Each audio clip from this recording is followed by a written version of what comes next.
Coba pergi atau kita akan terlambat ke sekolah. Kenapa kita harus pergi ke sekolah? Ada banyak alasan mengapa kita pergi ke sekolah. Alasan yang utama pergi ke sekolah adalah untuk belajar hal yang baru. Seperti waktu aku belajar menghitung 20 ya. Iya, atau bagaimana membaca, menulis, bermain musik, menggunakan komputer. Aku belajar sebuah tarian baru dan sekarang sebuah lagu baru. Apalagi yang kau lakukan di sekolah? Aku bermain dengan teman-temanku. Jadi sekolah membantu bertemu teman-teman baru dan bermain dengan mereka. Kadang-kadang aku meminjamkan krayon untuk temanku dan dia meminjamkan spidolnya untukku. Jadi sekolah memberi kita kesempatan untuk saling berbagi dalam segala hal. Kadang-kadang aku menggambar sendirian dan kadang-kadang aku membuat sesuatu bersama teman-teman. Jadi di sekolah kita belajar bagaimana bekerja bersama dengan teman-teman kita dan bagaimana kita bekerja sendirian, iya kan? Kadang-kadang kita bermain bersama dan aku harus menunggu sampai giliranku. Aku sangat senang kalau sedang berolahraga. Olahraga penting untuk latihan dan sekolah membantu kita untuk latihan dengan cara yang menyenangkan.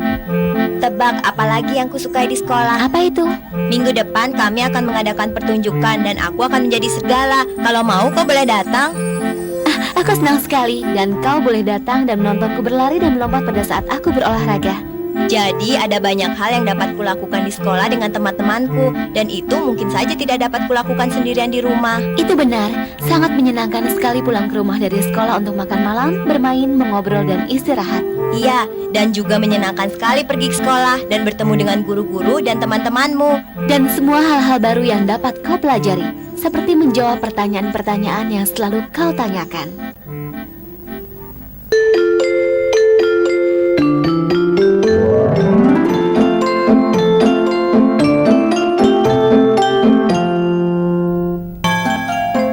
Sudah jam 6, sudah waktunya untuk minum teh. Bagaimana kakak tahu?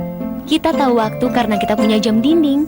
Kau tahu pukul berapa sekarang dengan melihat arah jarum jam. Coba sekarang kau lihat. Ada jarum yang pendek dan ada jarum yang panjang.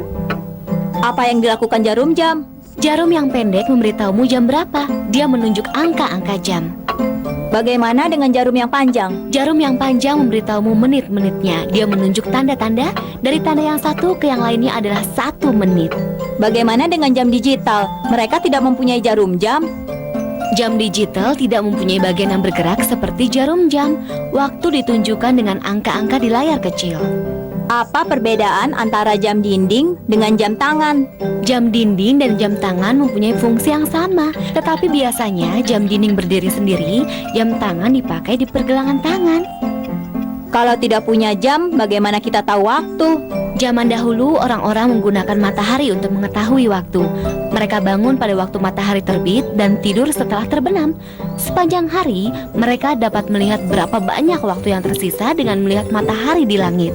Alat penunjuk waktu matahari menggunakan bayangan dari sinar matahari untuk mengetahui waktu. Tapi apa yang terjadi kalau hari sedang mendung? Orang-orang mulai beralih cara untuk mengukur waktu. Mereka menggunakan jam air dan jam pasir.